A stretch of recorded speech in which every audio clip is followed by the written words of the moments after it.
Buen domingo. Con un poco de fresco, pero bueno, es invierno. Antes que hacer la presentación habitual de nuestros invitados y demás, no puedo menos que compartir con ustedes mi enorme preocupación por lo que está ocurriendo en Venezuela. Un rechazo profundo a la represión que hoy está sufriendo buena parte del pueblo de Venezuela, aquel que se moviliza directamente y quienes no se movilizan por el miedo y por la necesidad, sobre todo, que los terminó llevando el régimen de Maduro. Me parece que merecería que todos aquellos que sienten un compromiso con la democracia, con los derechos humanos y que lo proclaman en nuestro país, lo dijeran bien fuertemente, una condena muy fuerte a un régimen que se transformó en dictadura, que nos hace pensar, como leía los otros días, en un periódico de nuevo, en las venas abiertas de América Latina, igual que la violencia en México, y que está claro que las formas de detenerlas son varias, pero por sobre todas las cosas, una institucionalidad republicana que garantice democracia ante cualquier conflicto. En el caso de Venezuela, lamentablemente ese país hermano, y deseo de todo corazón que pueda solucionarlo, en este momento no hay coyuntura que parezca que pueda frenar la violencia de Maduro. No podía menos que decirlo antes de decirle a Pablo Marmorato, que me acompaña, muchas gracias, y también a Claudio Acevedo, que está en la parte técnica. Y vamos a hablar de algo que está muy relacionado con esto que decía en el fondo, digamos, que es el tema de educación. A mí me preocupa mucho el tema de educación. Siempre la marca en el orillo de docente la sigo teniendo. Y no porque de eso, exclusivamente de eso dependa la democracia, pero se basa muchísimo en eso. Muchísimo, el valor de la democracia y la construcción de instituciones democráticas. Para ayudarnos a pensar, tenemos a Elena Duro. Elena Duro es profesora en Ciencias de la Educación de la Universidad de La Plata.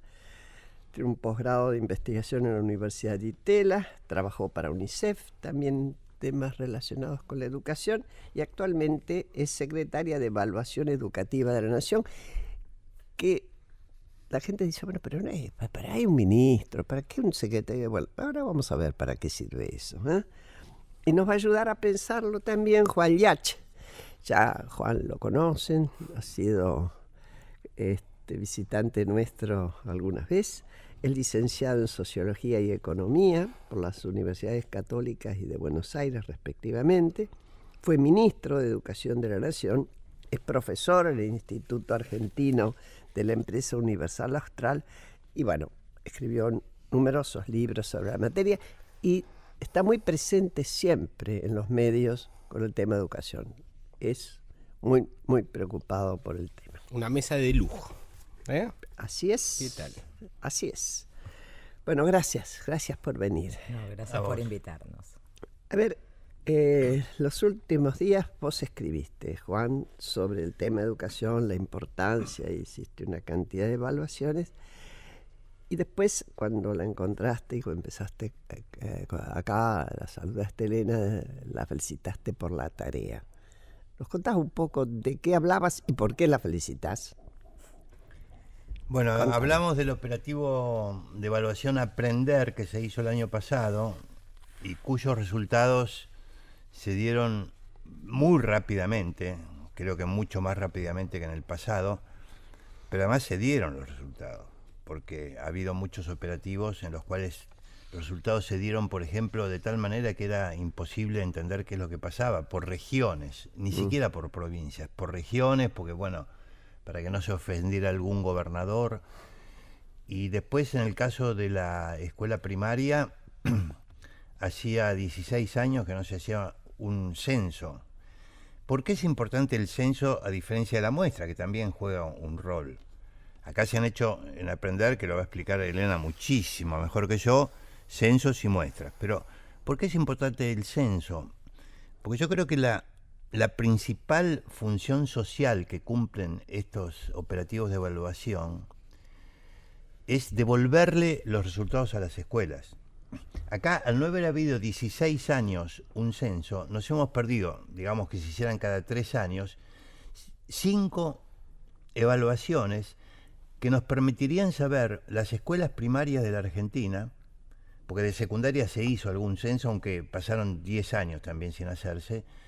De cada escuela sabríamos cuáles mejoraron, cuáles empeoraron. Por ejemplo, hay uno de los hallazgos principales de Aprender 2016 ha sido identificar 1.385 escuelas de gestión estatal que trabajan en zonas desfavorables y que obtuvieron resultados satisfactorios o avanzados. Eso es extraordinario. Cuando uno suponía que no. Claro. Que eran las perdedoras. Sí, el prejuicio también ayuda, ¿no?, en esa dirección. También. Entonces, eso solo tiene un valor tremendo porque, bueno, permite entablar un diálogo con las escuelas, ayudar a aquellas que tienen problemas, aprender de las que les va bien. Entonces hay una riqueza informativa realmente extraordinaria y por eso yo destaqué mucho en la nota de La Nación que es algo para festejar, porque realmente se ha hecho con una gran eficacia y profesionalismo. Algunos que... Es verdad, es la verdad. Después te aplaudimos al final. No. Algunos te responderían, me voy a poner en el lugar odioso de quienes van a decir, eso es discriminación. Evaluar es discriminar. Bueno, eso es una falsedad, ¿no? De toda falsedad. Yo creo que ocultar la información es lo que más atenta siempre con un proyecto de inclusión, de equidad y de mejoramiento de la calidad. No hay nada peor. Para mí fue, siguiendo en la línea de lo que decía Juan, el hecho de que cada escuela tenga su información, que cada municipio, porque déjame destacar que es la primera vez hemos trabajado conjuntamente con el Ministerio del Interior de la Nación. Una de las críticas a las pruebas estandarizadas era su descontextualización, porque en toda América Latina y también en Argentina los aprendizajes suelen estar muy determinados por el nivel socioeconómico. Ahora, hicimos un trabajo de radio censal a nivel municipal, donde ubicamos... ¿Qué es radio censal? El radio censal es, en el censo se establece cuál es el nivel socioeconómico o el grado de vulnerabilidad del territorio, ¿no? En base a un índice que tiene varios indicadores en cuenta. Entonces, hoy sabemos en cada municipio cuál es su nivel de vulnerabilidad, las escuelas que están allí adentro, cuáles han sido su performance.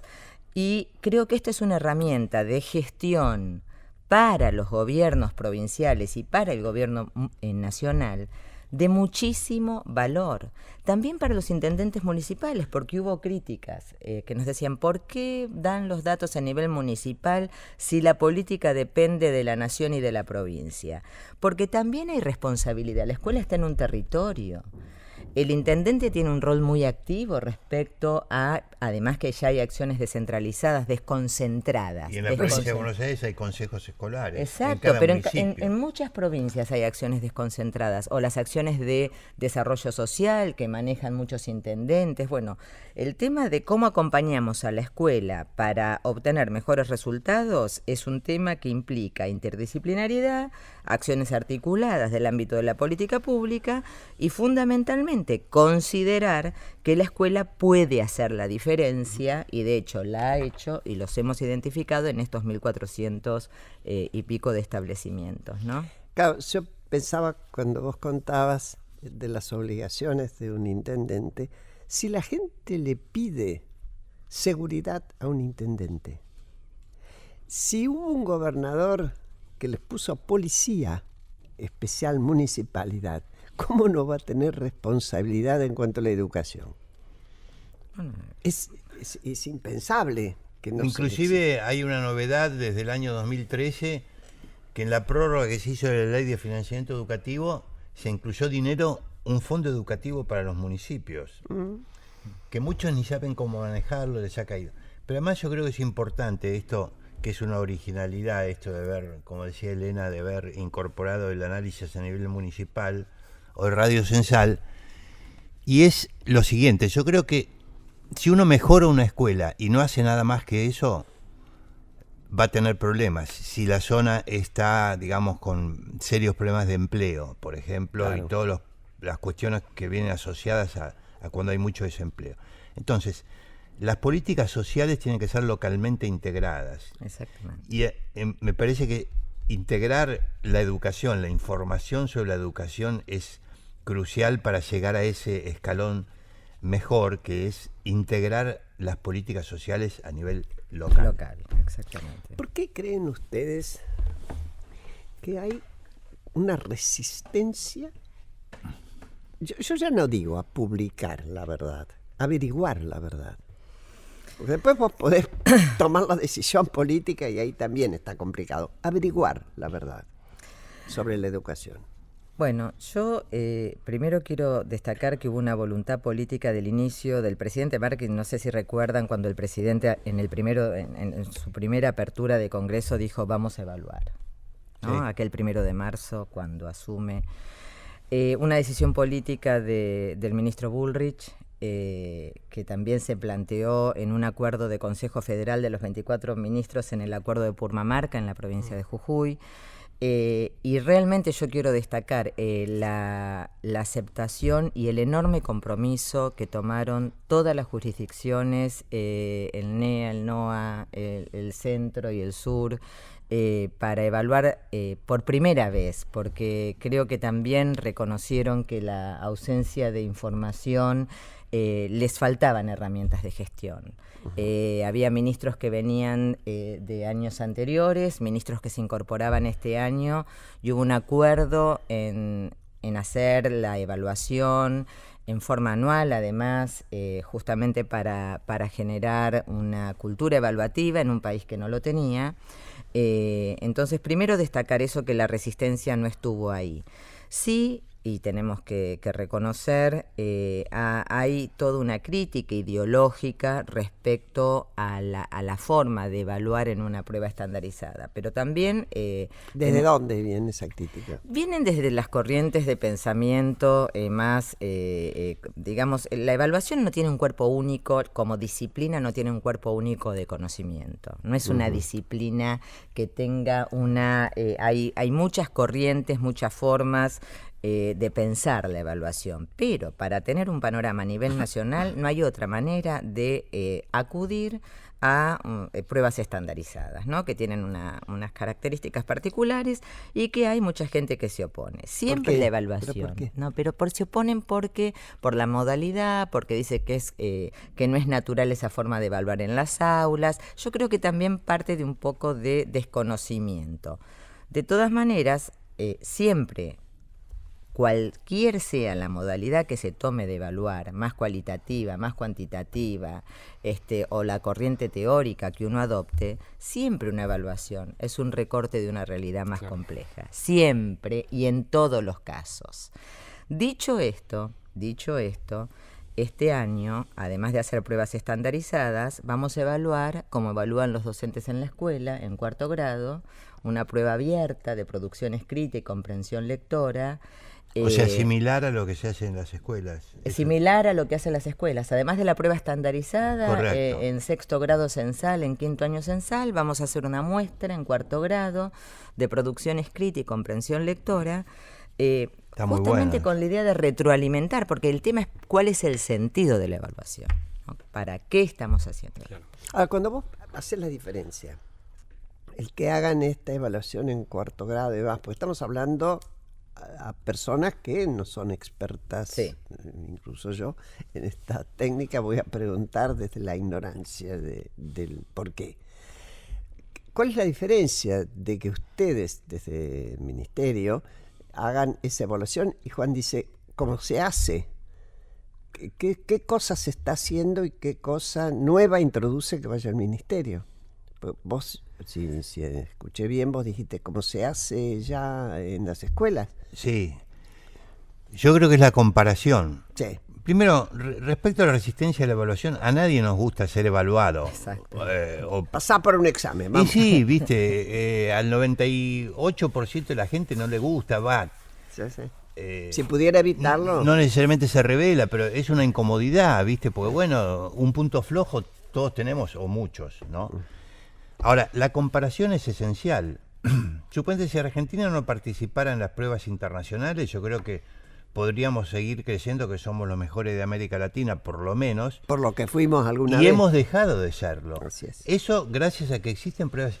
Y es muy importante ese termómetro, ¿viste? Porque cuando no te da resultados tan satisfactorios la prueba de aprender, sobre todo en muchas zonas vulnerables, o sea, la verdad que pero aún en las zonas pudientes, Sí. por ahí 40% de los chicos no superan el nivel básico, Graciela. Entonces, eso es ¿El nivel importante. básico de qué? Bueno, eso De lo tiene que lectura, explicar. de Sí, matemática. sí. No, pero quiero que, porque Sí. a mí lo que me llama la atención, lo pongo como un marco, es que cuando vos vas a las encuestas de preocupación de la gente, educación siempre aparece muy abajo. Sí. No importa de qué extracto social sea. Si me dejas detenerme Sí. ahí un momentito, yo Sí, creo por que favor. esto nos lleva a un tema que para mí es crucial en el tema educativo y que ya hay investigadores en distintos países que están ahondando en esto, que es cómo fortalecer la demanda social por educación, ¿no? Cómo hacemos para Crucial. fortalecer la demanda social y fundamentalmente en aquellas familias más vulnerables, ¿no? Sí, pero esas no forman opinión. Bueno, pero el Ojo, tema es que tenemos que lograr que las familias, y lo estamos haciendo a través de políticas donde este informe por escuela que se le devuelve, se trabaja en metodologías de autoevaluación participativas con las familias. Hoy las familias, desde el año pasado lo estamos haciendo, 12.000 escuelas, 10.000 de la provincia de Buenos Aires, todas las escuelas de Mendoza, escuelas también de San Luis, trabajaron con las familias los resultados del operativo de evaluación. Eso es algo fundamental y se está haciendo, y este año vamos a tener 20.000 familias, 20.000 escuelas, perdón, cientos de miles de familias trabajando los resultados de la escuela, porque muchas de las razones, y esto sale de Aprender, que adjudican directivos y docentes a los magros logros de aprendizajes básicos en los chicos, a veces se ponen en el peso de las familias o en el bajo compromiso de las familias hacia la escolaridad de sus hijos, ¿no? Pero también la escuela debería ser una Cuando digo la escuela no digo todas las escuelas, por favor, y esto lo quiero dejar estás sentado. hablando en general. Cuando digo en general, hay que hacer una alianza más estratégica, es decir, nunca las familias van a tener un compromiso fuerte con la escuela si la escuela no los convoca para compartir sus fortalezas y también sus debilidades, Si hoy sabemos que las familias, por ejemplo, no hablan con sus hijos de lo que pasó en la escuela todos los días, una vez al día, pregúntenle a sus conocidos, ¿cuántos padres les preguntan a sus hijos qué cosa interesante hoy descubriste en la escuela? ¿Cómo te fue? ¿Qué pasó? Bueno, es un tema. ¿Cuánto escuchamos a los chicos y a los jóvenes? Siendo que en el momento en que el chico va a la escuela, es su máxima responsabilidad y tarea, es como un laburo.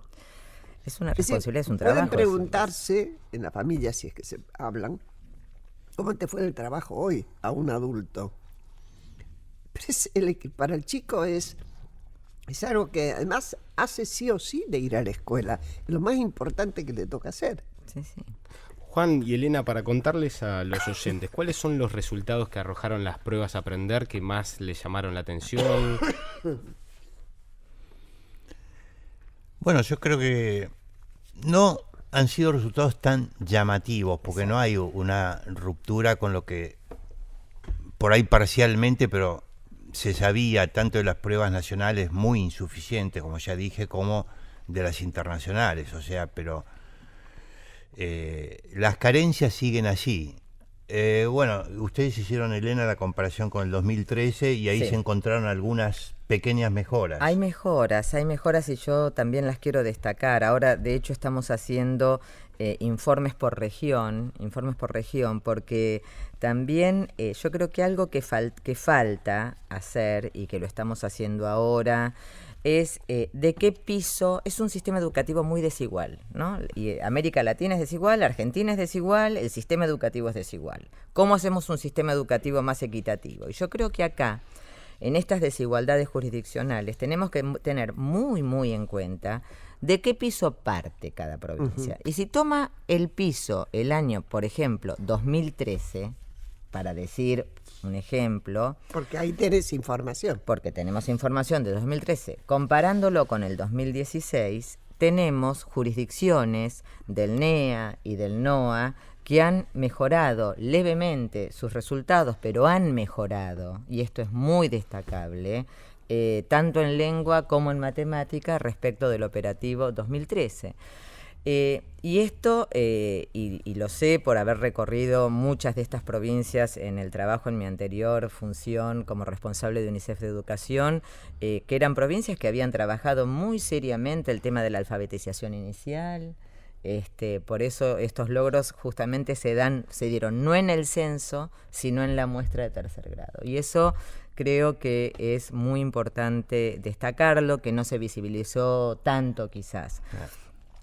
Como coincido con Juan, no hay grandes diferencias con respecto a 2013. La diferencia está en que hoy se dio esa información y se dio de una manera rápida, más completa, y hoy todas las escuelas, ustedes saben que tenemos monitoreado cuánto abre cada escuela de cada provincia, el reporte por escuela. Y ya desde hace un mes, tenemos el 80% de apertura del informe por escuela. ¿Qué quiere decir apertura concretamente? Quiere decir que la escuela trabaja el informe, que la escuela abrió, por lo menos que la escuela lo conoció. Lo conoció, tomó conocimiento. Perfecto. Que lo cumpla que o la no, directora todavía. de la escuela, Eso. que es la que tiene el acceso a ese informe, lo bajó. El registro que se tenía del 2013 era del 20% a nivel nacional. ¿Y estás hablando de Es decir, 80 ahora? Estoy hablando, ya Desinterés. tenemos provincias con el 80% Muy bueno. de apertura, y ayer me mandaban La fotos apertura, es decir, de director. de Bajaron director de- que bajó Sí, no, de, estoy del hablando sí, para el- exacto, que bajó con una clave de acceso por el tema del secreto estadístico, bajó su informe por escuela, y tenemos distritos, Es provincias. decir, sabe cómo está su escuela. Exacto, Bueno, sí. esto es- ¿Y eso le da comparabilidad también, Elena? Por ejemplo, o sea, él al bajar el informe puede saber cómo está, por ejemplo, con relación con el departamento, la provincia, Todo. el país. El informe es muy interesante. Trabajamos mucho con el informe para escuela, porque tenemos que decir algo. Su director sabe cómo está la escuela. Esta es una información más que le viene, una información producto de sus respuestas y de las respuestas de sus alumnos. O sea, es otra mirada sobre su propia escuela. Pero ¿qué pasa? Le estamos dando información que él no tenía antes. ¿Cuál es esta información? Bueno, ¿qué dicen los chicos respecto del clima escolar? ¿Qué dicen los chicos respecto a las dificultades que tienen en las materias? ¿Qué dicen los chicos? ¿Cómo les fue a los chicos de esta escuela? ¿Cómo le fue a escuelas parecidas del mismo territorio? Parecidas por su tamaño, por su rango de vulnerabilidad, por la composición de sus alumnos. ¿Cómo está respecto a ese otro conjunto de escuelas? ¿Se puede comparar? ¿Cuál es está más abajo que ese promedio, más arriba? Fundamental. ¿Cómo está con respecto al municipio? ¿Cómo está con respecto a la provincia? ¿Y cómo está con respecto a su país? Pero este trabajo de que la escuela se pueda comparar con escuelas parecidas a sí misma, para nosotros era clave, porque el camino hacia la excelencia, y yo quiero hablar de excelencia educativa, es un camino infinito, es algo que nunca se alcanza, nunca se llega Elena, a eso. yo, como dije antes, pertenezco, porque en un largo tiempo estuve ahí, me formé para eso, al cuerpo de docentes, aun cuando hace rato. Ya en mi época, la resistencia que había al cambio y a la crítica era y la persistencia en la monotonía de seguir con los mismos métodos y la misma actitud era notable. Ya en mi época, ¿eh? Y yo en los 70 dejé la docencia. Te imaginas el tiempo que hace. ¿Cómo se ayuda para salir de eso? Se ayuda generando cultura y otorgando evidencia y también viendo que la comparación no es ranking y no hay otra forma de acceder al conocimiento. No es ranking que se premie. No, claro, comparar no es rankear. O sea, yo distingo y diferencio lo que es un ranking de escuelas de que una escuela pueda compararse con un conjunto de escuelas similares donde no se le dicen cuáles escuelas son, pero que están ahí. Si yo no puedo compararme con respecto a algo que tenga sentido, yo no sé cómo estoy, no sé si soy extraordinario, no sé si tengo para mejorar, qué es lo que tengo para mejorar. Y esto es, hay un libro que recomiendo muy especialmente que es El pensador intruso, ¿no? de Jorge Wagensberg, que él habla justamente, si no podemos comparar, no podemos conocer. Y si no tenemos una mirada más interdisciplinaria, nos vamos a quedar encerrados en una realidad muy pobre, ¿no? Y yo creo que ha faltado evidencia para acceder a mayor conocimiento, ha faltado evidencia para tomar mejores decisiones. Y la verdad que tanto los docentes, los directivos, como las fotos que me muestran de las provincias, de cómo están trabajando los gobiernos, con ese informe por escuela, con todos los docentes y supervisores, a mí me emociona. Y se está haciendo. Seguimos enseguida. Y te voy a preguntar una cosa, Juan.